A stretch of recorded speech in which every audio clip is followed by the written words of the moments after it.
20% de croissance ont été enregistrés en 2017 au Kenya, d'après un rapport de l'Institut de recherche internationale sur le vin et les spiritueux.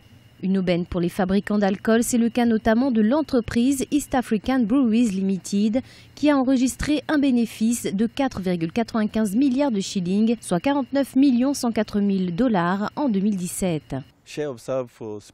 La vente de spiritueux va augmenter de plus en plus et peut-être bientôt égaliser celle de la bière.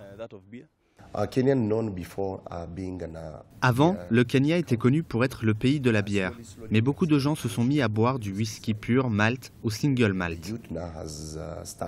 Un secteur en plein essor grâce notamment à l'accroissement de la classe moyenne. Autre facteur de succès, les mesures prises par les autorités kenyanes concernant la lutte contre le commerce illicite, l'une des grandes priorités du gouvernement. La seule chose pour laquelle je suis très reconnaissant, c'est le travail acharné que le gouvernement a fait. En particulier l'ACRA qui a instauré un nouveau système d'étiquetage pour lutter contre la contrebande. Les étiquettes peuvent être numérisées et vous pouvez savoir si c'est un produit légal ou pas. Les enjeux de santé publique sont considérables.